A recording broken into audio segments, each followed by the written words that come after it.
نحمده ونستعينه ونستغفره ونعوذ بالله من شرور أنفسنا ومن سيئات أعمالنا من يهده الله فلا مضل له ومن يضلله فلا هادي له ونشهد أن لا إله إلا الله وحده لا شريك له ونشهد أن سيدنا ومولانا محمدا عبده ورسوله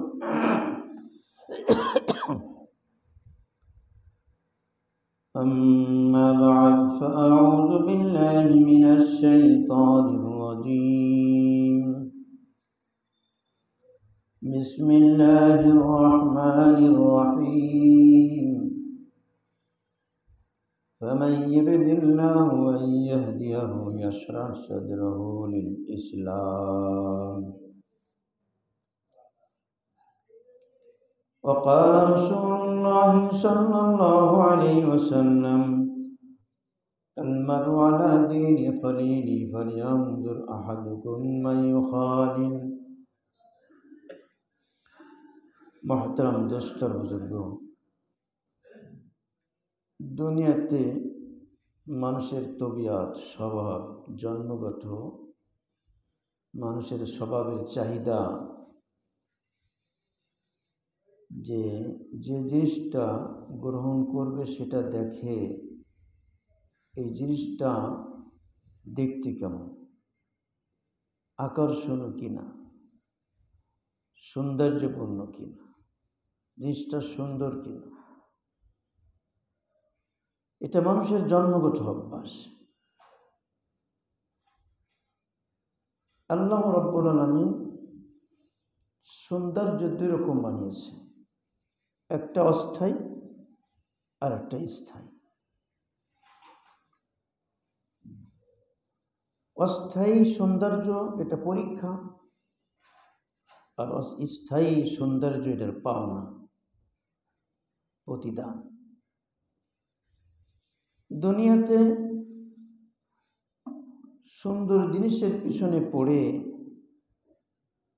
স্থায়ী জীবনে যে সৌন্দর্য সেটা হারায় ফেলে। তো আল্লাহ পাক অস্থায়ী জিনিস পরে রং লাগাইতেছে,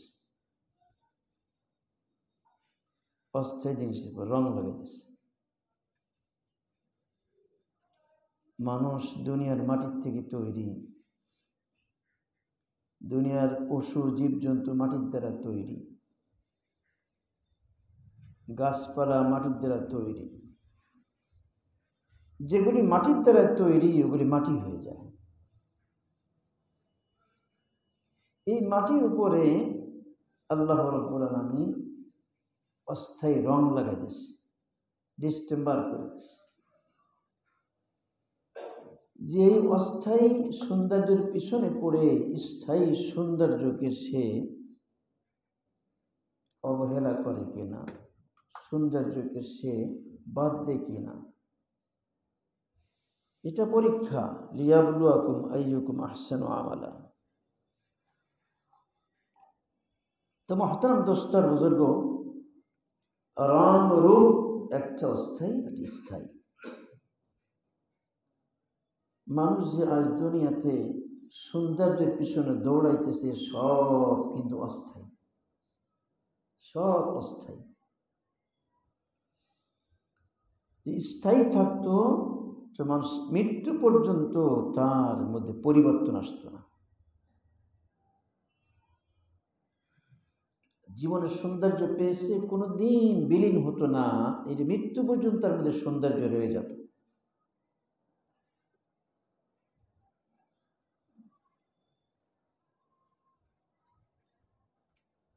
মানুষের যৌবনকালে সব কিছুর যৌবনকালটাই সৌন্দর্য। সব ধরনের পশুর মধ্যে যৌবনকালটাই সবচেয়ে ভালো। তো আল্লাহ রাব্বুল আলামিন এই দুনিয়ার বিভিন্ন অস্থায়ী জিনিসগুলো রং লাগাইছেন। একে বলে, হযরত বলে ডিস্টেম্বার করে দিয়েছে। কাউকে কালো কালো বানাইছে, কাউকে দলা বানাইছে, কাউকে সুন্দর বানাইছেন, কাউকে অসুন্দর বানাইছেন, কাউকে আকর্ষণীয় বানাইছেন, কাউকে আকর্ষণহীন বানিয়েছেন। এসব আল্লাহ করেছে। তবে দুনিয়াতে যে সৌন্দর্য, এটা স্থায়ী না। ये आरजी रंग और अवगुण है। एक दिन बुढ़ापा आएगा, आप खुद उनसे भाग जाएंगे कि अरे ये बुढ़िया है, ये 16 साल में गुड़िया मालूम होती थी, अब तो नानी अम्मा लग रही है। आज जो सौंदर्य দেখা যাইতেছে, আজ যে মানুষ নায়িকাদের পিছনে চলতেছে, তাদের জীবনটাকে কুরবান করতে তাদের পিছনে, আজ যদি এখানে যশোরে যদি মনিহারের সামনে বলা হয় যে অমুক নায়িকা আসতেছে, দেখবেন মানুষের ঘর এক নজরে দেখার জন্য। আজ থেকে প্রায় 15 বছর আগে আমি গেলাম কেশবপুর। কেশবপুরতে যেটা পূর্ব দিকে যে রাস্তা চলে গেছে, জায়গাটা ভুলে গেলাম, ওই রাস্তাটা অনেক দূর গেলাম। আমার আত্মীয়রা বেড়াইতে যাইতেছে, পথে মাইল 3-4 চলে যাওয়ার পরে দেখি যে লোক সব একদিকে পিঁপড়ের মতো লাইন দিছে, মহিলারা দৌড়াইতেছে, তাড়াতাড়ি যদি মিস হয়ে যায়, দেখতে না পারে। কোলে ছোট ছোট বাচ্চারা রয়েছে, তিনি দৌড়াইতেছে। যুবক যুবতী আর বয়স্ক মহিলা আর বুড়া মানুষ, জোয়ান মানুষ সবাই যাচ্ছে। তো জিজ্ঞাসা করছি, এত লোক যাচ্ছে কিভাবে, কি হয়েছে কেন? বলে যে সাবানা আসছে, সাবানা। তো কি হয়েছে? দেখার জন্য। আল্লাহ, মুসলমান সাবানাকে দেখার জন্য পিঁপড়ের মধ্যে লাইন দিয়েছে, কিভাবে যাইতেছে এক নজর দেখার জন্য। আল্লাহু আকবার। যত আকাম কুকাম করুক ওইটাই ঠিক। মানুষের প্রশাসন পর্যন্ত তাদের কাছে অসহায়, এমন সমাজ হয়ে গেছে। তাকে ধরবে, দরকার দেবে। তাহলে মানুষ রং রূপের দিকে কি পরিমাণ ঝুঁকে গেছে। এই অস্থায়ী রং রূপ, অস্থায়ী सौंदर्य ये आरजी रंग रोगन है, एक दिन बुढ़िया आएगा, बुढ़ापा आएगा। এই যে রূপ লাবণ্য সৌন্দর্য আকর্ষণ, এই একদিন থাকবে না, তার জীবনটা একদিন বার্দিকে পৌঁছে যাবে। তখন আপনি নিজেই আখোদ সে ভাগ যান, তো নিজে হতে পালাবেন। আমার হযরতরা বলতেন, যখন বুড়ি হয়ে যাবে তখন তার চুলগুলি বুড়ো গাধার লেজের মতো হয়ে যাবে। বলতেন যে বুড়ো গাধার লেজের মতো হয়ে যাবে, সেই চুলের বাহার আর থাকবে না, তার চুলটা এখন হয়ে যাবে বুড়ো গাধার লেজের মতো। ওদিকে তাকায় না, ওদিকে তাকাবে না। একদিন 11 নম্বর চশমা লাগাইবে চোখে, তখন তার দিক তাকাবে না। অত সেই একদিন কি ছিল, যুবকের জগৎটাকে নাচাইছে, যুবকদের জগৎকে, যুবতীদের জগৎকে নাচাইছে। আজ তার দিক তাকাও দেখে না। হযরত নিজামুদ্দিন বালাখি রাহমাতুল্লাহ আলাইহি তার বাড়ির কাজের মেয়েটা ছিল, দেখতে সুন্দর। এখন হযরতুল্লাহর এক মুরিদ ওই তার দিকে তার নজর পড়ছে। এই জিনিসটা হযরতের কাছে মেয়েটা বলে দিচ্ছে যে আপনার অমুক মুরিদ আমার দিয়ে কুদৃষ্টি দেয়। আচ্ছা, হযরত কি করছেন, জোলাপ খাওয়াই দিয়েছে। জোলাপ খাওয়াই দিলে দাস্ত শুরু হয়ে গেছে, পায়খানা শুরু হয়ে গেছে। তো যখন একদিন তিন চারবার পায়খানা হয়ে যায় তখন তার চেহারায় লাবণ্য থাকে না, একদিনেই শেষ হয়ে যায়। যখন চলে বসে এগুলি নষ্ট করবা, ফেলে দেবা না, এগুলি লিখে দেবা, তুমি একটা বড় পাত্রের মধ্যে পায়খানা করে রাখবা, লিখে রাখবা। প্রথম দিন এরকম হয়েছে, পরের দিন তো ওদিকে তাকায় দেখেন। ঠিক আছে, এখন আমাদের তাকায় দেখেন, আজকে তো সৌন্দর্য নাই, ডায়রিয়ার মতো হয়ে চেহারা লাবণ্য চলে গেছে, দেখতে দেখ ভালো তাকায় যে বলছে এই অবস্থা। আচ্ছা, তো এইগুলি তার সামনে নিয়ে মারা, এই যাও, এর সাথে ভালোবাসা করো। বলেন যে ওইগুলি, ওই পায়খানাগুলি নিয়ে তার সামনে দিবা, কিংবা এর সাথে ভালোবাসা করে। কারণ আমার দিকে কুদৃষ্টি দিচ্ছিলেন যখন এগুলি আমার পেটে ছিল, যখন এগুলি আমার ভিতরে সব ছিল তখন আমার রূপ লাবণ্য ভালো ছিল, আমার দিকে তাকাইতেছিল। আর যখন এগুলি বেড়ে গেছে আমাদের তাকাচ্ছ না, তাহলে বোঝা গেল তুমি এরই পাগল ছিলে। এই পায়খানাই পাগল ছিলে, পায়খানা বেড়ে গেছে, এখন তাকাচ্ছ না, তাই নাও, যার জন্য পাগল ছিলে না, ওটা তখন সে লজ্জিত হয়েছে।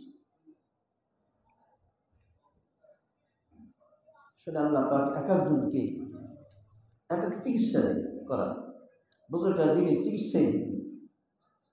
এই যা গিলাসগুলি খুলে রাখলে বাতাস আসা না করলে ভিতরে গরম। তো মহতরম দোস্ত বুজুর্গ, এক ব্যক্তি এরকম, এটা কারো বাহাদুরি না, কঠিন। আল্লাহ পাকের রহমত না থাকলে গুনাতে বাঁচতে পারে, ইল্লা মান রাহিমা রাব্বি, আল্লাহ যাতে রহম করবেন দয়া করে সেই হিসেবে গুনাতে বাঁচতে পারবে না। এই জন্য বাহাদুরি করতে নাই, দোয়া করতে আল্লাহ কাছে, আল্লাহ মাফ করে দাও, মাফ করে দাও, আমার গুনাতে হেফাজত করো। হযরত ওয়ালা করাচি রহমাতুল্লাহর কাছে ঢাকাতে এক মুরব্বী, অনেকদিন দাওয়াত তাবলীগের সাথে সম্পর্ক, বয়স অনেক বেশ হয়ে গেছে, 40 বছর ধরে তাবলীগ করতেছে, কিন্তু সব দিকে ঠিক আছে, একটা লাইন এক জায়গায় সে এই গুনাতে বাঁচতে পারতেছে না। তার মধ্যে ফিকির হয়েছে, আল্লাহ তাবলীগ করতে করতে জীবন চলে গেল, কিন্তু এই গুনাহ থেকে আমি বাঁচতে পারতেছি না, কি করা যায়? এক বন্ধুর সাথে পরামর্শ করেছি, কি করবো, এই গুনাতে বাঁচার কি রাস্তা আছে? তো বলতেছে, করাচি থেকে এক বুজুর্গ আসছে, উনি এর উপর বেশি আলোচনা করেন, আপনি যান ওনার কাছে। করাচি হযরত রহমতুল্লাহ আলাইহি ঢাকাতে আপনার হাজী দেলোয়ার সাহেবের বাসা ধূপখোলা, ওখানে অবস্থান করতেছিলেন, অথবা ঢালকানগর। তো ওই লোকটা হযরতের কাছে আসছেন এবং বায়াত হতে চেয়েছে। হযরত তাকে দেখে বলছেন, যান আপনি হরদুইতে যান। দেখে বুঝতে পারছেন রোগটা পুরাতন রোগ।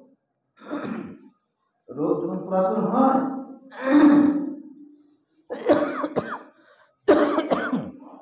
রোগ পুরাতন হলে তার চিকিৎসা ধরন ভিন্ন। ওই লোকটা পাসপোর্ট করে ভিসা নিয়ে গেছে লখনউতে, হরদি হযরতের ওখানে, হযরত শাহ আবুল হক সাহেব রাহমাতুল্লাহ ওখানে। হযরত তাকে দেখে বলতেন, যাও তুমি রায়পুরে যাও।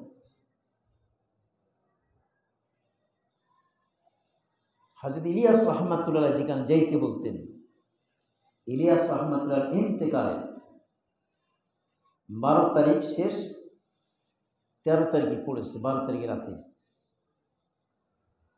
ইন্তেকাল করলেন। 8 তারিখের ঘটনা। 8 তারিখে হযরত ইলিয়াস রাহমাতুল্লাহ শুয়ে শুয়ে, উঠার ক্ষমতা নাই, আবুল হাসান আলী নদভী রাহমাতুল্লাহ আলাইহি, যিনি হযরত ইলিয়াস রাহমাতুল্লাহ খলিফা ছিলেন, এবং ইলিয়াস রাহমাতুল্লাহ আলাইহি 7 জন ব্যক্তিকে অমুসলমানের মধ্যে দাওয়াতের কাজ করার অনুমতি দিয়েছিলেন। অমুসলমানদের মাঝে কিভাবে দাওয়াত করতে হবে তার উসুল ভিন্ন, তার পন্থা ভিন্ন, নিয়মকানুন ভিন্ন। ওর আবার কিসের নিয়মকানুন? হ্যাঁ, এই জগতের নিয়মকানুন ভিন্ন। তখন তো সরাসরি দাওয়াত দিচ্ছেন, এখন একটা হিন্দুকে দাওয়াত দেন তো, আপনার মামলা হয়ে যাবে। অমুসলমান সরাসরি দাওয়াত দেন, মামলা হয়ে যাবে। আল্লাহু আকবার। তবে ওরা দিতে পারে, ওরা দাওয়াত দিলে মামলা হবে না। মুসলমানের কাছে যে খ্রিস্টান দাওয়াত দিয়ে মামলা, ওদের নামে মামলা হবে না।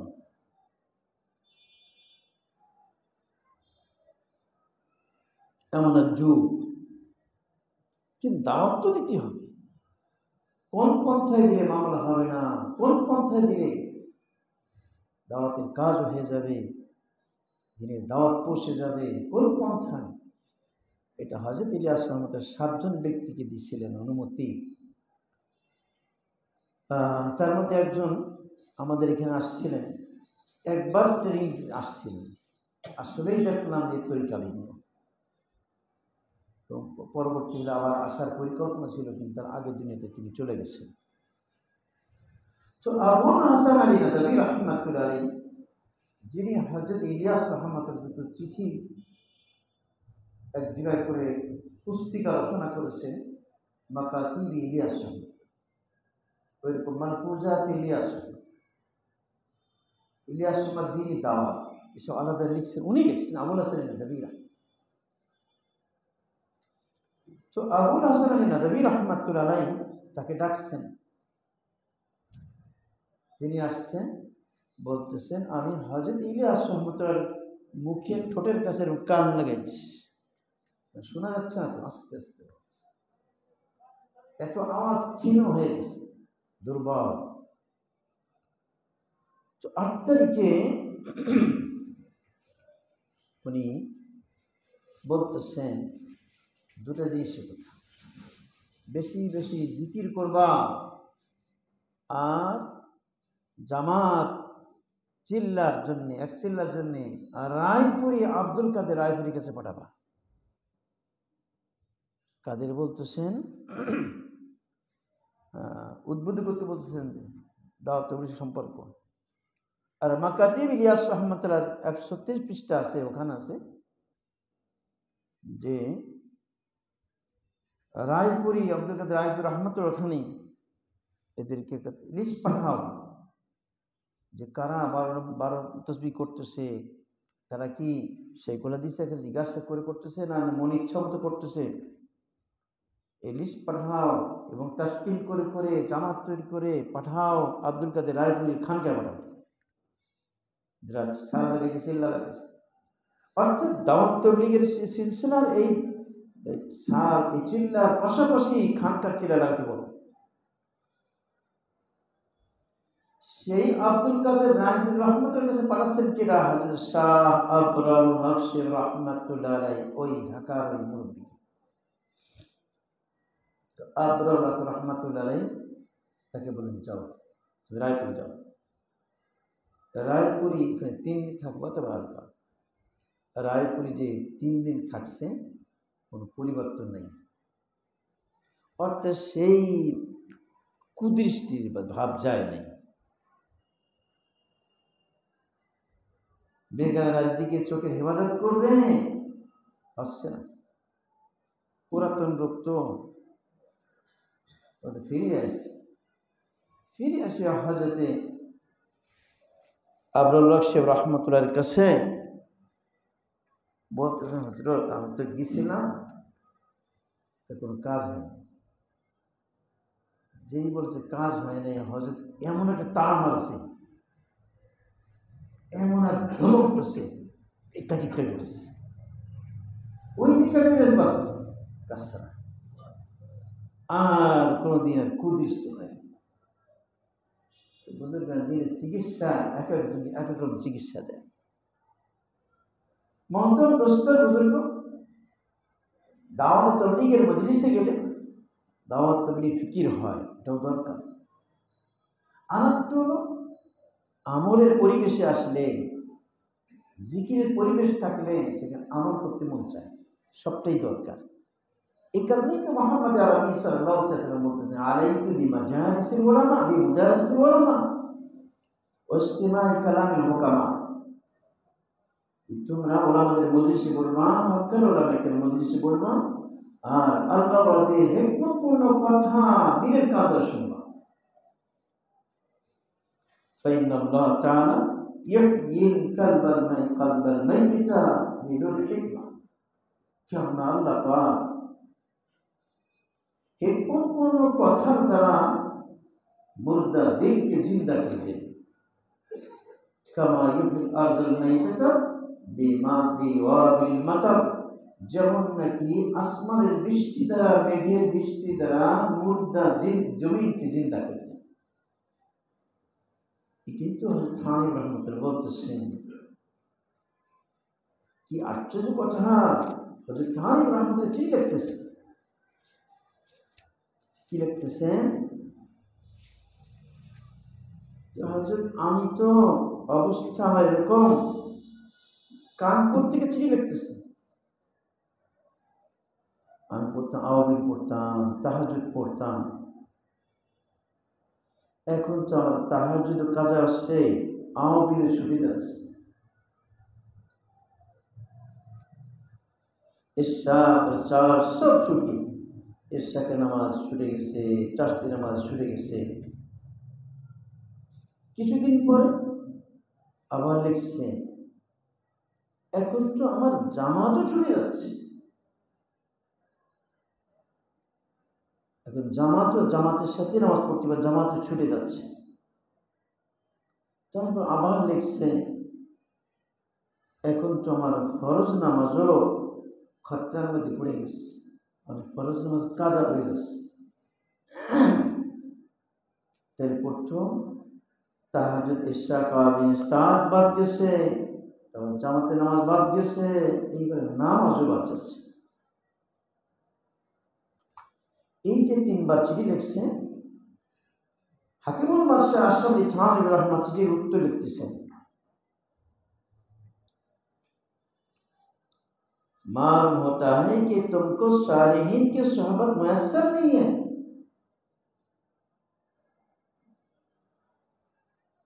মনে হচ্ছে তোমার নেককারদের সোহবত, তোমার সুযোগ হচ্ছে না।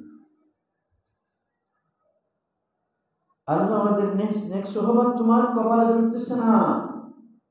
তোমার জন্য মনে হয় আল্লাহ আমাদের সোহবত তুমি যেতে পারছো, যে কারণে তোমার তাহাজ্জুদ ছুটাও, ইশা কাবিন ছুটাও, তার জামাতের সাথে নামাজ ছুটে যাও, ফরজ ছুটে যাচ্ছে। বলেন কত গুরুত্বপূর্ণ জিনিস, কিতনি আহম চিজ है। এগুলি কোন নেক সোহবত ছাড়া হয় না। আজ আমার জীবন শেষ হইতেছে, তাহাজ্জুদের অভ্যাস হলো না। আমার জীবনে চলে যাইতেছে, ইশা কাবিন চাষতে সুযোগ হলো না। কোরআন খতম, বছরকে বছর চলে যাইতে কোরআন খতম হয় না। আল্লাহু আকবার। সুন্নাত তরিকার কত দোয়া দুরূদ, এগুলি আমার আমলে আসতেছে না। আর কবে আসবে? মহতারাম দোস্তার বুজুর্গ, দুনিয়ার জিনিসের প্রতি বেশি আমাদের গুরুত্ব, আমার ব্যবসার গুরুত্ব, আমার চাকরির গুরুত্ব, আমার সংসারের গুরুত্ব। বাজার ঘাটের ভালো ভালো জিনিস ক্রয় করা, রান্নাবাড়া করা, খাওয়ার পিছনেই আমার খুব গুরুত্ব আছে, কিন্তু আমার আমল জিন্দিগি বানাইতেছে না। আমার জিকির ওয়াজিফা ঠিকমতো আদায় হয় না, আমার কোরআন তিলাওয়াত নিয়মিত হয় না, আমার ইশরাক তাহাজ্জুদ নিয়মিত হয় না, খাওয়া দাওয়া নিয়মিত আছে। এরকম যখন অবস্থা, তো আমাদের তো দিল চাবে দুনিয়ার দিকে, তখন পর্নার দিকে নজর যাবে, যেগুলি পুরো অস্থায়ী ডিস্টেম্পার করা আছে, অস্থায়ী রং লাগানো আছে।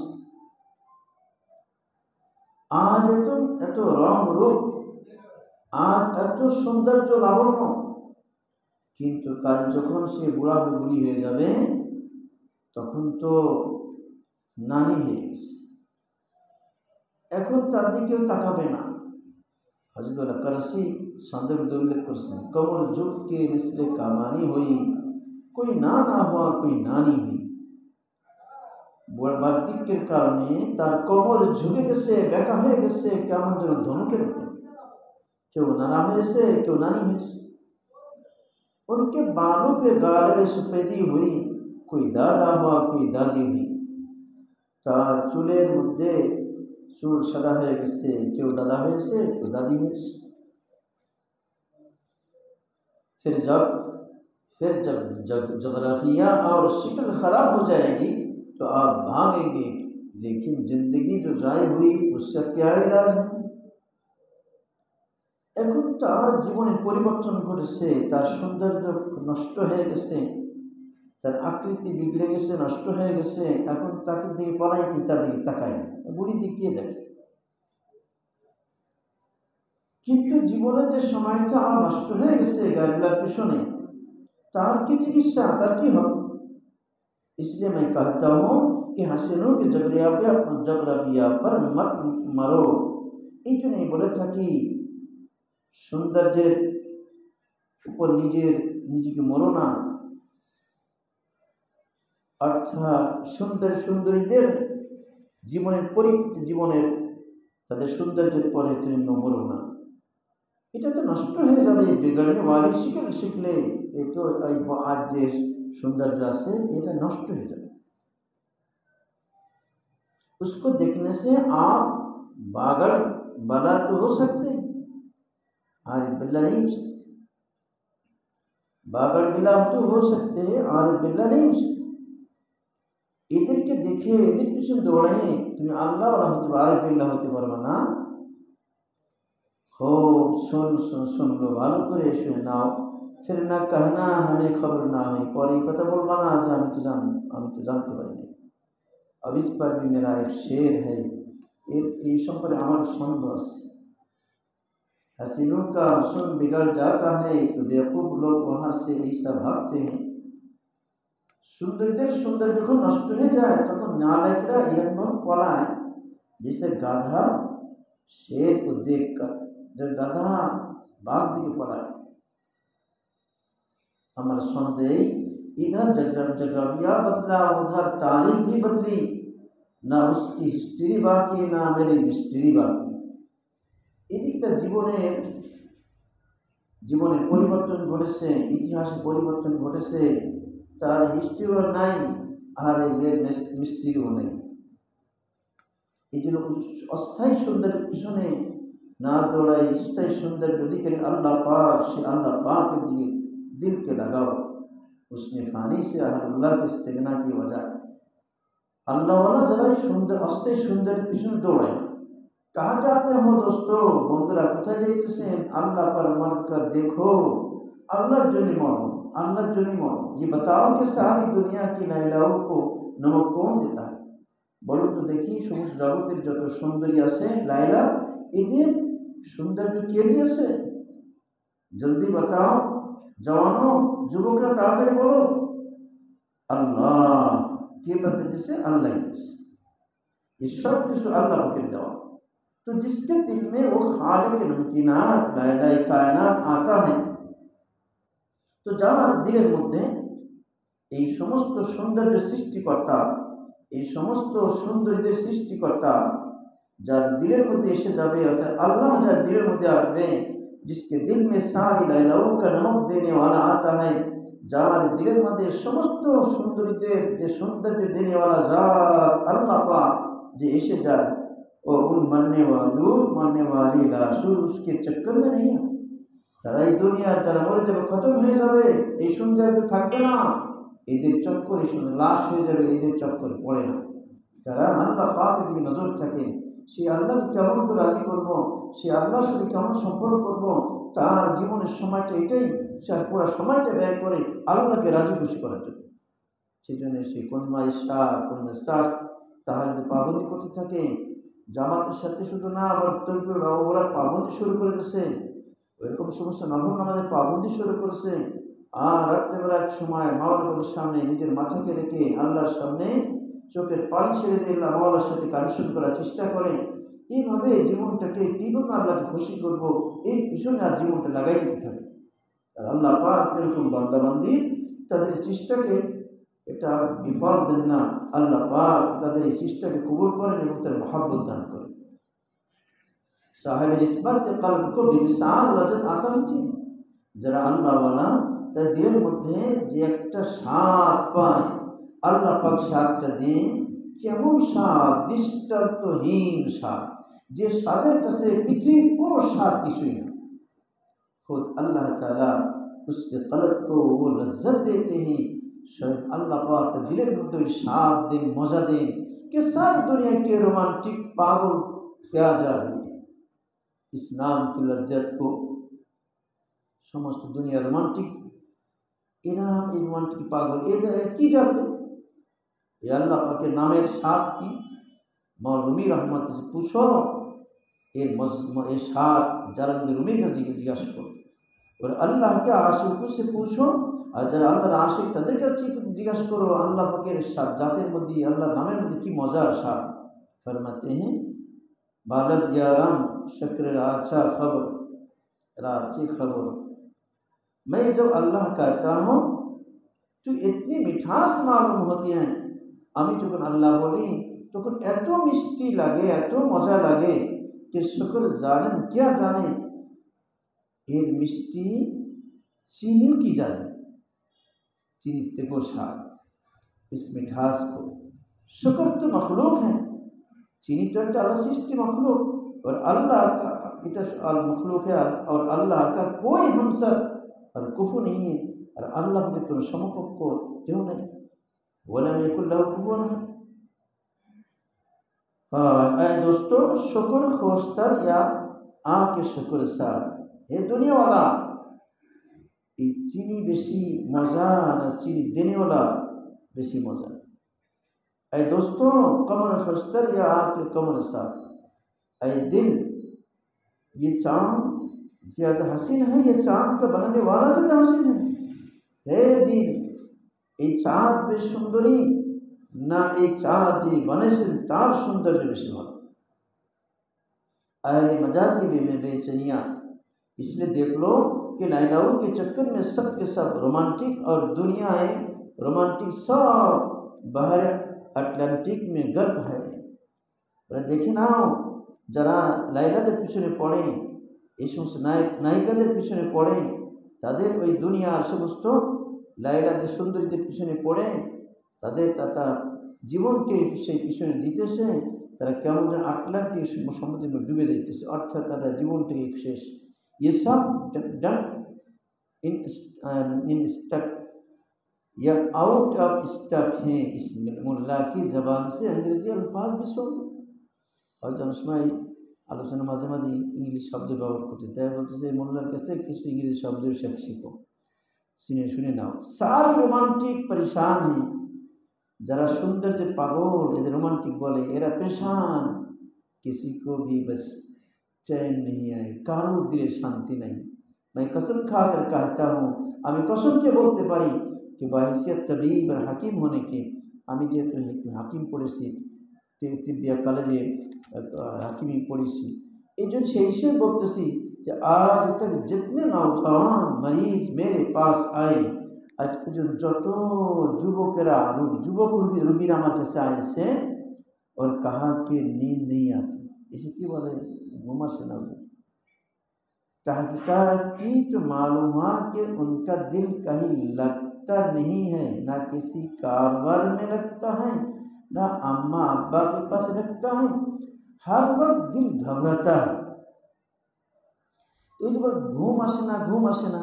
আমি ভালো করে যাচাই করেছি, তো বুঝতে পারলাম, জানা গেল যে তার দিল কোথাও লাগে না, কোনো কারবারের মধ্যে দিল লাগে না, মা বাবার কাছে दिल लगे ना, हर वक्त दिल घबराता है, सब समय दिल घबराती।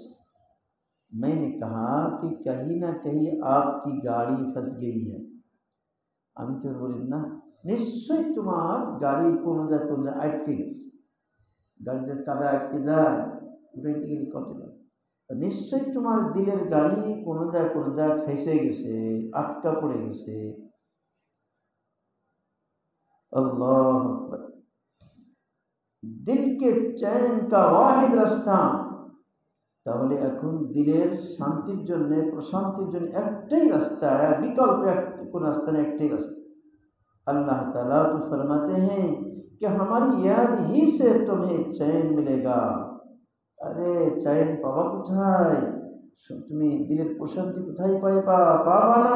আমি তো এটা আমার নামের মধ্যে রাখছি, আলা বিযিকরিল্লাহি তাতমাইন্নুল কুলুব।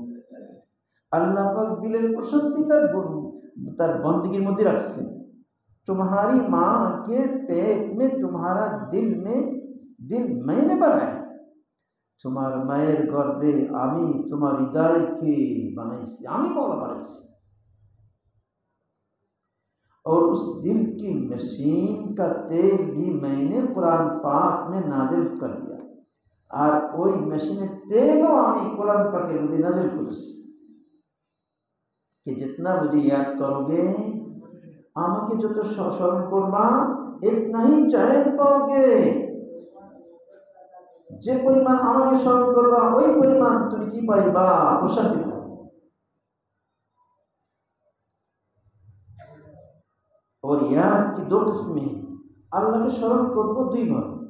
बाद लोग बहुत तस्बीह पढ़ते हैं, अनेक लोग खूब तस्बीह पढ़े, जिक्र अस्कार करे, मगर किसी टेढ़ी को नहीं छोड़ते, खूब जिक्र करे,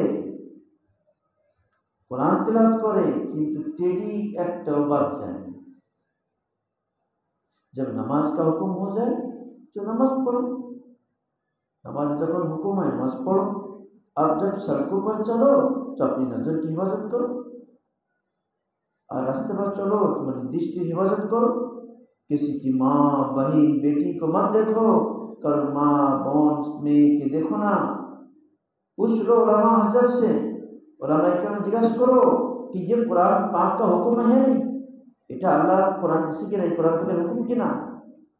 কোরআন পাকেই তো সে আবুদু মিন আফসারিহিম, হুজুর সাল্লাল্লাহু তাআলা আলাইহি ওয়াসাল্লামকে আল্লাহ পাক বলছে, আপনি বলে দিন ঈমানওয়ালাদেরকে, ঈমানওয়ালা পুরুষদেরকে, যে তারা যেন তার দৃষ্টিকে নিচে রাখে। এটা সূরা নূরের মধ্যে 18 নম্বর আয়াত। যে আল্লাহ পাকের আদেশ, চোখের হেফাজত করো। आंखों का जीना, भाई नजर की हिफाजत करो, बुखारी शरीफ की रवायत है। बोले भाई दृष्टि हिफाजत करो, बुखारी शरीफ हदीस कि बदनिगाही आंखों का जिना है, कुदृष्टि चोखेर जिना। बाद लोग कहते हैं कि हम तो मुसलमान माँ बेटियों को नहीं देखते हैं, लेकिन काफिर को नहीं छोड़ते। অনেক আছে যে আমি তো মুসলমান কোনো মেয়েকে দেখি না, तब काफिर को महिला के साड़े में कि माले गनीमत को कहीं छोड़ा जाता है। अरे माले गनीमत को नहीं सिर दे, भला बताइए, जरा उलमा से पूछो, बोलो तो उलमा का जिज्ञासा करो तो कि क्या ये माल गनीमत है? और मुसलमान ही महिला की कोई माले गनीमत? जब जिहाद हो रहा हो उस वक्त भी उलमा से पूछ कर काम करो। जिहाद है, कोई दिन जिहाद करो, जिहाद करो, सिखानो उलमा के जिज्ञासा करो। और सड़कों पर उन काफिर औरतों से भी नज़र बचाना जरूरी है। रास्ते चलार पथे जो मुसलमान को सुंदरी मेये सामने आसे तो সেখানে तो नजर बसाइते হবে, दृष्टि हेफाजत करते হবে। रियूनियन में एक शख्स ने पूछा कि जिना क्यों हराम? ফেরাদৌসের একটা দ্বীপ রিউনিয়ন, ওই দ্বীপে হঠাৎ প্রোগ্রাম হয়েছিল, ওখানে ওই দ্বীপ অনেক মানুষের বসতি। তো একজন জিজ্ঞাসা করতেছে कि जे शरीयत इस्लामी शरीयत जिना हराम करो, व्यभिचार हराम करो। मैंने कहा कि अल्लाह ताला ने अपने गुलामों को जानी होने से बचा लिया। আল্লাহ তাআলা তার গোলামদেরকে जिनाकारी होते बसाइছে, क्योंकि जिना से जो बच्चा पैदा होता है, तो जिना থেকে যে बच्चा पैदा হয় वो हराम ही होता है, हराम है। तो कहा अच्छा काफिर से क्यों हराम है? তাহলে কাফেরদেরকে কাফেরদের প্রতি তখন হারাম কেন? मैंने कहा कि काफिर औरत से और काफिर से जिना करा हराम क्यों? बोले আমি তখন বললাম যে काफिर औरत से जब बच्चा पैदा होगा तो काफिर और एक दुश्मन का इजाफा होगा। यदि काफिर बच्चे से काफिर मेये से जिना करो तब पेटे जो ना बच्चा আসবে তখন সে তো কাফির হবে। তাহলে আল্লাহর দুশমন একজন বাড়লো, আর মুসলমান নাকি আল্লাহর দুশমন? কারণ যারা আল্লাহকে আল্লাহকে স্বীকার করে, তারা আমার আল্লাহকে স্বীকার করে, কোন আল্লাহ স্বীকার করে? তোমার ইচ্ছা মতো আল্লাহকে, আল্লাহর পরিচয় কে দিয়েছে? আল্লাহ কি আসমান থেকে কিছু নাজিল করেছে? নাজিল করে থাকে সে তো আল কোরআন কারীম। বলে আমাদের ধর্মীয় কথা আল্লাহর বাণী না, ওটা আল্লাহর কিতাব না। আসে কোন যায় বলেছিল আমি না কিতাব নাজিল করলাম? আল্লাহ পাক কি আসমানি কিতাবের কথা উল্লেখ করেছে? হ্যাঁ, কোরআনের মধ্যে জবুর, তাওরাত, ইনজিল আলোচনা করেছে, কিন্তু সেই জবুর, সেই ইনজিল, সেই সেগুলো নাই তো। যা বর্তমান আছে সব অনুবাদ, আর যা ইনজিল বাইবেল রয়েছে এর 70 রকমের কিতাব, সব একটা মিল নাই। আর কত পরিবর্তন হয়েছে তার মধ্যে হয়েছে। কিন্তু কোরআন সম্পর্কে আল্লাহ বলেছে আমি হিফাজত করি। আর আল্লাহ হিফাজত এমন করে বলেছেন যে সে উসমান গনির জামানায় সেই নুসকে এখনো দুনিয়াতে আছে। একটা ফটোকপি বাইতুল্লাহ মসজিদ নববীতে এখন নিয়ে আসে। মাহাজুল কোরআন আগে ছিল না, এটা 16 সালে 15-16 সালের বছরে পড়েছে, এখন আছে মাহাজুল কোরআন নাম আছে। ওর মধ্যে হস্তলেখা কোরআন সব রয়েছে, এবং সেই হজরতে উসমান গনি জামানাতে কোরআন লেখা হয়েছিল, হজরতে আবু বকর সিদ্দিক জামানা হয়েছে। আসলে তো কোরআন হজরত আবু বকর সিদ্দিক জমা করেছে এক কপি, সেটা তারপর ভিত্তি করে উসমান গনি আরো 7 কপি করেছে। ওই কোরআন এখনো পৃথিবীতে নষ্ট হয় না, চামড়া তৈরি করা তো নষ্ট হয় নাই। তাই সেই তবে ঠিক জের জবর নাই, পেশ কোনো নুক্তাও নেই। যখন আলিফ বা নিচে 1 নুক্তা আছে, তারপর 2 নুক্তা আছে, ফার পরে 1 নুক্তা, কফের পরে 2 নুক্তা, কিন্তু ওর কোনো নুক্তা নেই। সা জিম দাল কফ গাইন এক সাহা শিন দাল, এর কোথাও নুক্তা নেই। তো আমি দেখে আমি ফটো নিয়েছিলাম, তুলে দেখলাম যে কোথাও এই হরফ কী করে বুঝতো এটা জিম, এটা সা, এটা তা, এটা বা, এই পার্থক্য কী করে ওরা পারত। যেমন আমরা যখন কয় মজায় পড়ি, নেড়া পড়ি, জের জোর পেশ কিচ্ছুই নেই, ওগুলো তো আমরা গাঁকে পড়ে চলে যাই। কিন্তু আমরা সাধারণ যারা, তারা তো কোরআন শরীফ পড়তে গেলে জের জবর না থাকে কোনোদিন পড়তে পারত না, যেহেতু জের জোর পেশ দিয়ে দিচ্ছে বলে পড়তে পারে। কিন্তু আমাদের জন্য তো জের জোর পেশ না, যারা কয় মজায় পড়েছে, ভালো আরবি রিডিং পড়তে পারে, ওদের কাছে নেড়া আরবি, যাকে বলে নেড়া আরবি, ওর মধ্যে কোনো জের জবর নেই, ওরা পড়তে পারে। তো ওই যুগে কোরআনের হরফের কোনো নুক্তা ছিল না, নুক্তাবিহীন অক্ষর। কি করে পড়তেন আল্লাহ মহজ জানে। যে মাহাজুল কোরআনের মধ্যে এইবার নিয়ে আসতে দিয়েছে যে তোমার সাধারণত আমি বুঝো, ওখানে ইতিহাস আছে, সংক্ষেপে ইতিহাস লেখা আছে, কীভাবে সংগ্রহ হলো। হাতে লেখা করা আছে, এত সুন্দর লেখা, বর্তমান কম্পিউটারের তার দাঁড়াই কাছে নেই, এমন সুন্দর লেখা, এমন সুন্দরতা, যে সোনালি কালার দ্বারা যে সুন্দর সুন্দর ফুল বানাইছে হাত দিয়ে, আল্লাহ চিন্তা করলাম, আল্লাহ এই কম্পিউটার যুগে কোনো পায়নি।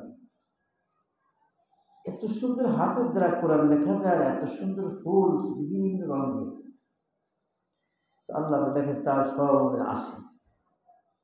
তো মহতরম দোস্ত, কোরআন পাক এটা আল্লাহর কিতাব, এটা আল্লাহ নাযিল করেছেন। আল্লাহ আমি বলছে আমি হিফাজত করবো। আর তাওরীত জবুর ইনজিল এগুলোর তো কোনো হিফাজতের দায়িত্ব আমার নাই, এইগুলি তার ভাষাগুলিও নাই। বুক ফুলে বলতে পারবো আছে আপনার কোনো দেখার আপনার ধর্মীয় গ্রন্থ এটা আল্লাহকে নাযিলকৃত, আল্লাহ নাযিলকৃত কোথায় লেখা আছে? মুসলমান একটু একটা হাদিস এমন ভাবে নিয়েছে, এত সব এত নেককার। ইমাম বুখারী রাহমাতুল্লাহ শুধুমাত্র একটা ঘোড়াকে ধোঁকা দিচ্ছে, অর্থাৎ তার থলের মধ্যে যেমন শোলা থাকলে যেমন নাকি শোলা ঘোড়া শোলা খায়, তো মালিককে ধরার জন্যই ওই থলের মধ্যে শোলা কেমন শোলা আসে না আসছে, তার মানে আসলে শোলা দেওয়া না, বলার সাথে ঘোড়া চলে আসে ধরে ফেলেছে। দেখে যে শোলা টোলা কিছু না। ইমাম বুখারী দেখতেছি ও এর কাজটা হাদিস নেই, আমি তো বহুদূর চাইছি এর কাজটা হাদিস নিয়ে। তো দেখলাম ওই লোকটা ঘোড়াকে ধোঁকা দিল, সে আল্লাহ রসুলের হাদিসের বড় ধোঁকা দেবে না, নিশ্চয়তা আসে। আমি একটা হাদিস নেব না। ইমাম বুখারী হাদিস নিয়ে নেন, হাদিসগুলি এমনি আসে নাই। কোরআনটা কেমন? কোরআন তো সব যুগে এত পরিমাণ মানুষ রেওয়ায়াত করেছে যে এত লোক মিথ্যা বলতে পারে না, অসম্ভব। যে সারা দিনের মানুষ সব জায়গায় একই কথা সবাই নবীর থেকে শুনেছে, নবীর থেকে শুনেছে, নবীর থেকে শুনেছে। সে লোকগুলো সলিড একে মুতামাতির বলে। তো কোরআন এরকম চলে আসতেছে এই সেই যুগের থেকে এইভাবে। আর হেফজের মাধ্যমে আল্লাহ কোরআন হেফজ করার জন্য আল্লাহ পাক ছোটদের বাচ্চাদের স্মৃতিশক্তি এরকম বানাই দিচ্ছে। আর সেই যুগটা ছিল ওইরকম। যখন কম্পিউটার আসছে, যখন এই প্রেস আসছে, যখন এই সমস্ত আসছে, এখন সেই স্মৃতিশক্তি আর নাই। কারণ যখন এগুলি উপকরণ থাকতো না, আল্লাহ দিনের হিফাজতের জন্য মাসে বেড়ে বানাইতে। যে আমার শেখ কাশ্মীর 27 বছর আগে একবার একটু দেখছিল, একবার একটু উর্দু কিতাব দেখছে।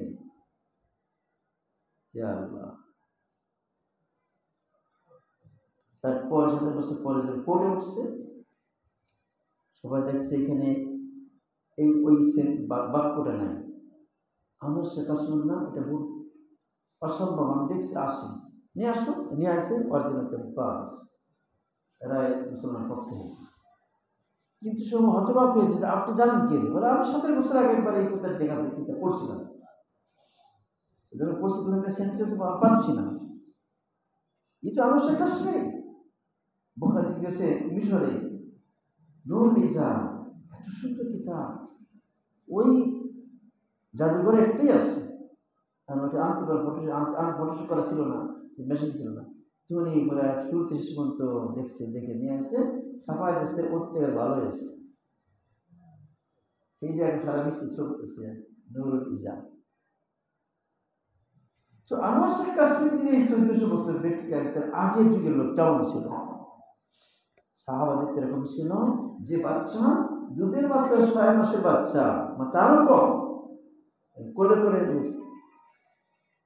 6 মাসের বাচ্চাতে এরকম ধরে না, এরকম কোলে ধরে, এইরকম ধরে দিচ্ছে দুধ মার কাছে।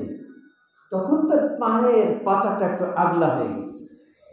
এই বাচ্চার যখন 50 বছর পরে দেখতেছে সব ঢাকা, চেহারা ঢাকা, হাত ঢাকা, শুধু পা দেখা যাচ্ছে। বলে আপনারা আমার চেনেন?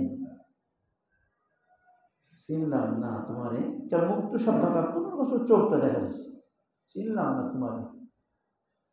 তবে তোমার পা আজ থেকে 50 বছর আগে আদিমের খেয়াল কাছে যখন আমি ছিলাম, তখন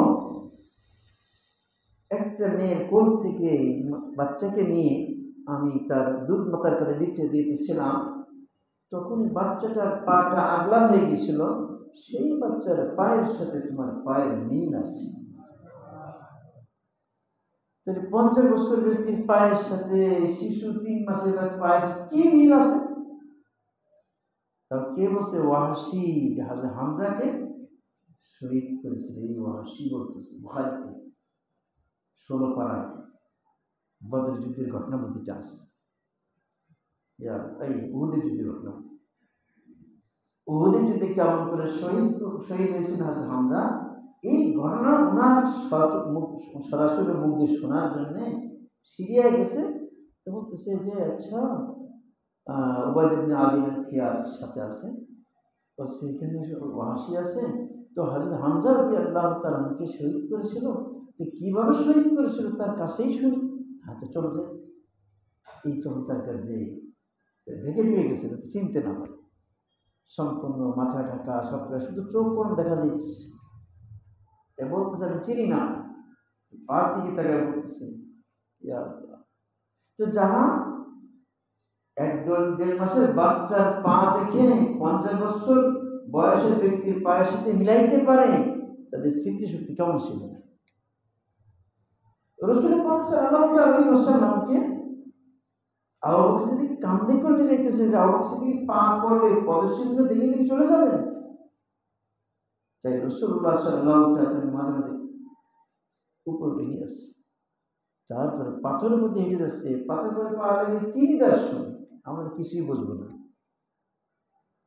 তাও সে আল্লাহ 2-2.5 ঘন্টা 3 ঘন্টা লেগে যাবে মুক্তি। তো শিকারে উঠিয়ে তারা কাফেররা ক্লাস করতে করতে করতে করতে জায়গা চলে গেছে। গায়ে সাও এর তালাশ করতে করতে ওইখানে চলে গেছে। এত পাহাড় পাত দিয়ে ওই যে পাহাড়ের ওদিকে সেই পাহাড় দিয়ে গেছে। কি তাদের স্মৃতিশক্তি ছিল, তাদের কোরআন যে নির্ভুল এমন কোনো সন্দেহ নাই। আল্লাহ পাক ওদের বানাইছিলেন, যে কারণে 1 বছরে ওমর ফারুক আদেশ করলেন সিরিয়া এলাকায় আর ইরান এলাকায় যুদ্ধ চলতেছে। এক এলাকায় সামি আবু ওয়াক্কাস আর এক এলাকায় উবাইদ বিন জাররাহ রাদিয়াল্লাহু সব আদেশ করেছেন দিনের বেলা জিহাদ করবে, রাত হলে কোরআন পড়বে। আমির মুমিন আদেশ ওমর ফারুকের। এবং 1 বছরে কতজন হাফেজ হলো এই রিপোর্ট আমাকে দেবা। 1 বছর পর রিপোর্টে 10,000 হাফেজ কোরআন হয়েছে। এটা আমার দেখা পৃথিবী মাওলানা তকি উসমান হিসেবে লেখা, আমার দেখে পৃথিবীর একটা পাবে। তো সাহাবা ইকরাম এরকম শুনে শুনে কোরআন হাজার হাজার সাহাবা ইকরাম তাবি কোরআন হাফেজ হচ্ছে। আল্লাহ কেমন কোরআন হিফাজত করবে? অনেক আছে বহু ধর্মে বিশ্বাসী, সব ধর্মে ভালো ওটা নেই, খিচুড়ি মার্কা। আরে আল্লাহ পাকে ধর্ম তো আল্লাহ, তার কথা মা বাদ দিয়ে তুমি বানাচ্ছ, তুমি বানানো কি? আল্লাহ তো বলতেছে ইসলাম ছাড়া কোনো ধর্ম আমার কাছে গ্রহণযোগ্য না। এই জন্য মহতরম দর্শক দানা এটা জানার পরে যে আল্লাহ বলছে ইন্না দীনা ইনদাল্লাহি ইসলাম ওয়া মান ইয়ারতাদি গায়রাল ইসলামি দীনা ফালাইয়াকবাল মিনহু। ইসলাম ছাড়া অন্য ধর্মকে অবলম্বন করবে, গ্রহণ করবে, কোশ্চিন কারো আমার কাছে গ্রহণযোগ্য না। আল্লাহ বলে দিয়েছে স্পষ্ট। তারপরে অন্য ধর্ম ধরবা আর মালিক খুশি থাকবে, বলে না এটা আল্লাহর দেওয়া, আল্লাহর বানানো, কত সস্তা। এই জন্য বলে যারা অমুসলমান আল্লাহর দুশমন। এই জন্য তাদের জন্য কি, তাদের জন্য সুস্থতা, আরাম আয়েশ, এই দোয়া আল্লাহকে চাওয়া যায়। আমার দুশমন দোয়া হচ্ছে হেদায়েত দোয়া চা, আল্লাহ হেদায়েত, আল্লাহ হেদায়েত, আমার হেদায়েত চা, সুখ সুখ চাচ্ছি। এই স্বাভাবিক দুনিয়াতে যদি কারো দুশ্মনের জন্য সে তার দুশ্মনী ওকে দেয়, ভাই ওর একটু ওর জন্য সুপারিশ করে দিয়ে সুপারিশ করবে। দুশ্মনের আমার দুশ্মনের জন্য আছে আমার কাছে, এমনকি আমার দুশ্মন যদি ভালোবাসে তোর সাথে আমার দুশ্মন। তো যারা আল্লাহকে আল্লাহ স্বীকার করবে না, এক আল্লাহকে মানবে না, নিজে বানাইলাম পুতুল, তার সামনে যে সেবা করতেছে আল্লাহ রাজি হবে? তা আমার সব চোখ যায় না, আমি কি করতেছি? এই পানি আমি নজর করতেছি, তোমরা তো না। এই ফসল আমি করছি, তোমরা তো না। তা তুমি কেন তুমি আমার মাখলুকের ইবাদত করো আমাকে বাদ দিয়ে? কিছু মুহতারাম দোস্ত বুজুর্গ, হুজুর সাল্লাল্লাহু আলাইহি ওয়াসাল্লাম তিনি আল্লাহর পরিচয় করেছে। মানুষ যখন আল্লাহর পরিচয় পেয়েছে দুনিয়া ভুলে গেছে। তো আল্লাহ পাকের স্বরূপ দুই রকম, একটা বেশি বেশি জিকির, বেশি বেশি জিকির, আর একটা হলো আল্লাহ পাকের অসন্তুষ্টি হওয়ার কার্যক্রম বিরত থাকা। যে কাজ করলে আল্লাহ নারাজ হবে এর কাজ থেকে বেঁচে থাকো, এমন কাজ করবই না। বাদ লোক আমার রিজাত করতে হয়, অনেক লোক আল্লাহকে খুশি করার যে আমলগুলি সেগুলি করে। হজ উমরা খুব করতে हैं, প্রতি বছর হজ করে উমরা করে, মগর গুনাহ से नहीं बचते, গুনাহতে বসে। এমনকি হজে যে সেখানে যে কুদৃষ্টি করে, কুদৃষ্টি কার করে? অনেক দেশের মেয়েরা যা হজে যে হোক তারা বেপর্দা। আল্লাহ, জামাটাও হাঁটু নিচেও যায় না, আরো উপরে, মাথায় কোনো স্কার্ফ চলতেছে। বলে মুখ ডাকলেও দম দিয়ে রাখবে, মুখ ডাকলে মুখ আগলা থাকে। যে সমস্ত ভাবিদেরকে দুনিয়াতে বাড়িতে দেশে দেখা যায়নি, যে সমস্ত চাষিদেরকে বাংলাদেশে দেখা যাবে না, তাদের কিন্তু ভাবির চেহারা দেখা যাবে, বাবির দাদি চাষি চেহারা দেখা যাবে। এরা যারা হজের মাসআলা জানে না, আর এগুলি করে যে সমস্ত মুআল্লিম মাসলাম সে জানে না, এই যদি চেহারে কাপড় লাগে দম দেওয়া লাগবে 10,000 টাকা কমপক্ষে, এখন তো 12,000 টাকা হয়ে গেছে, 15,000 দম দেওয়া লাগবে, গুণকারী দেওয়া লাগবে। এই জন্যে মুখটা খোলা রাখতে হবে। যে খোলা রাখে প্রথম কষ্ট লাগে, আবার আসলে অভ্যাস হয়ে যায়। এখন চাষি ভাবি খুব ফাঁস করে আসে, বেপার দিয়ে আসে। আরে চেহারা গুলা কোথায় পেয়েছে? চেহারায় লাগবে না, এই জন্য হাজি ক্যাপ পাওয়া যায়। আম্মাজান আয়েশা সিদ্দিকা রাদিয়াল্লাহু তাআলা বলতেছেন, হজের সময় যখন আমার সে পরপুরুষ আসতো তখন সাথে সে পদে দিতাম, সামনে কাঠ ছিল একটা, আর যখন পরপুরুষ নাই উঠে দিতাম, তখন তো লোকজন কম, এখন তো সবসময় পড়ে থাকে। এই জন্য হাজিকে আবার মানা দিচ্ছে যে কাপড় যাতে দূরে থাকে, নেকাব পড়বে কিন্তু মুখে লাগবে না, যে কোনো বাতাসে লেগে ফেলে গেল, লেগে সবসময় লেগে থাকে এটাই নিষেধ, কিন্তু কোনো লেগে আগলায় লেগে ফেলে গেল এটা সমস্যা নেই। কিন্তু এটা বোঝে যে কারণে ওই মুআল্লিমরা বোঝায়, মুআল্লিম তো না, যারা বাংলাদেশে হজ করে ব্যবসায়ী, মুআল্লিম তো আসলে সৌদিতে মুআল্লিম, ও মুআল্লিম তো কোনো কাছেও আসবে নাম মুআল্লিম, সৌদি যত মুআল্লিম আছে এরা কোনো কাছেও আসবে না, নাম কিন্তু মুআল্লিম। আর বাংলাদেশের গ্রুপ লিডার ওরা বলে মুআল্লিম, কিন্তু সেগুলো মাশাআল্লাহ যারা মাসলা জানে সেটা ভিন্ন, যারা মাসলা যারা জানে না তারা যে কি করে হজ আল্লাহ ইবাদত করবে। তো হজে গেলেও সেখানে কি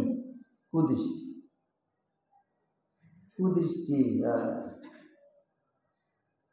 নজরে হেফাজত না করতে পারে হজ থাকে, ওখানে থেকে রেখে আসবে, বাড়ি আনতে পারবে না। তো হজ করতেছে, গুনাতে বাঁচতেছে না। আল্লাহ থেকে কি मोहब्बत के दो हाथ होते हैं, तो मोहब्बत দুটোই হয়। एक महबूब को खुश रखना, একটু না আমি যাকে ভালোবাসি তাকে সন্তুষ্ট রাখবো, এটি দুনিয়া, আর दूसरे उसको नाराज ना करना। একটু আমি বন্ধুত্ব যদি কার সাথে বন্ধুত্ব করি, তো দুইটা দিক খেয়াল করি, এই বন্ধু কোন জিনিস খুশি হবে সেই জিনিসগুলো আমি করার চেষ্টা করি, আর যে কাজ করলে অসন্তুষ্ট হবে খুশি হবে সেই কাজ থেকে দূরে থাকে। এটা স্বাভাবিক, দুনিয়াতে সব জায়গায় যে মানুষ যাকে ভালোবাসে তাকে খুশি করার জন্য যত মাধ্যম যত চেষ্টা সে খুব করে, আর যে কাজ করে সে অসন্তুষ্ট না, ও কষ্ট পাবে। এই যে আল্লাহ পাকের সন্তুষ্টির যত আমল সব আমল করবো, আর আল্লাহ পাকের অসন্তুষ্টি থেকে আমি আপনার চেষ্টা করে এমন কাজ করবো না যে কাজ করলে আল্লাহ সন্তুষ্ট না। এই দুটি হক মহাব্বতের। আল্লাহ আমাদের শতভাগ মাওলার গোলাম করে তুমি শিবমান, शतभाग नाराजी से बचा तुम्हें। हमने अपने बुजुर्गों से सुना है, बल्कि कुरान पाक से इस्तेदलाल भी करता हूँ। हजबुल्लाह कराची बोलें जे আমি বুজুর্গদেরকে শুনেছি, বরং কোরআন পাকের দ্বারাই আমি দলিল দিচ্ছি कि अल्लाह ताला के दो हक हैं, अल्लाह पाक के दुईटा हक। इबादत अल्लाह ताला की मोहब्बत का हक है, हम जी इबादत बंदी करी এটা আল্লাহ পাকের मोहब्बतेর पावना, मोहब्बतेর अधिकार, मोहब्बतेর हक। इबादत जैसा कि आप इस वक्त इशा की नमाज पढ़ेंगे, ये अल्लाह ताला की मोहब्बत का हक है। যেমন এখন ইশা নামাজ পড়বেন, এই ইশা নামাজ পড়াটা এটা আল্লাহর मोहब्बतेর হক। और एक हलो गुनाहों से बचना अल्लाह की आजमत का हक है। एक अल्लाहर इबादत, एक अल्लाहर आजमत। तो इबादत हलो अल्लाह पाकेर मोहब्बतेर हक, एकटा से मोहब्बत और एकटा से आजमत। तो अल्लाह पाकेर मोहब्बतेर हक हलो इबादत करा, और अल्लाहर आजमतेर हक हलो गुनाह থেকে বেঁচে থাকা। लेकिन सड़कों पर नजर बचाना, झूठ ना बोलना, রাস্তায় নজরের হেফাজত করা, মিথ্যা কথা না বলা, সওদা সহি তোল না, অর্থাৎ আমি যে চাউল গম হোক যেটা ওজন করা হয়, এগুলি আমি সঠিকভাবে মাপব, এগুলি কি? ये अल्लाह ताला की आज़मत का हक है, এটা আল্লাহ পাকের आज़मतेর হক। इबादत अल्लाह ताला की मोहब्बत का हक है, इबादत बंदगी अल्लाह मोहब्बत का हक, और गुनाह से और नाफरमानी से और अल्लाह के गुस्सा से बचना ये अल्लाह ताला की आज़मत का हक है। और गुनाह से बेঁচে থাকা, नाफरमानी से बेঁচে থাকা, अल्लाह পাকের রাগ হয়, गुस्सा है एमन থেকে বেঁচে থাকা, এটা अल्लाह পাকের आज़मतेর বড়ত্বের হক। इसकी दलील भी अजीब है, তার প্রমাণ आश्चर्य। एक दिन तिलावत कर रहा था, एक दिन तिलावत करते से कि दलील भी सामने आ गई, अब सामने दलील सामने चले आए সেটা কি?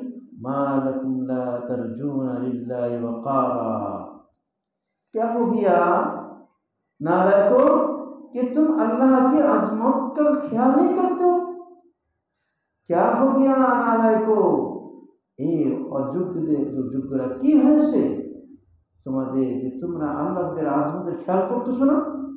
इतने अजीम और शान मालिक को नाराज कर तुम, এত अजीम और शान वाला जात के नाराज करतेছো।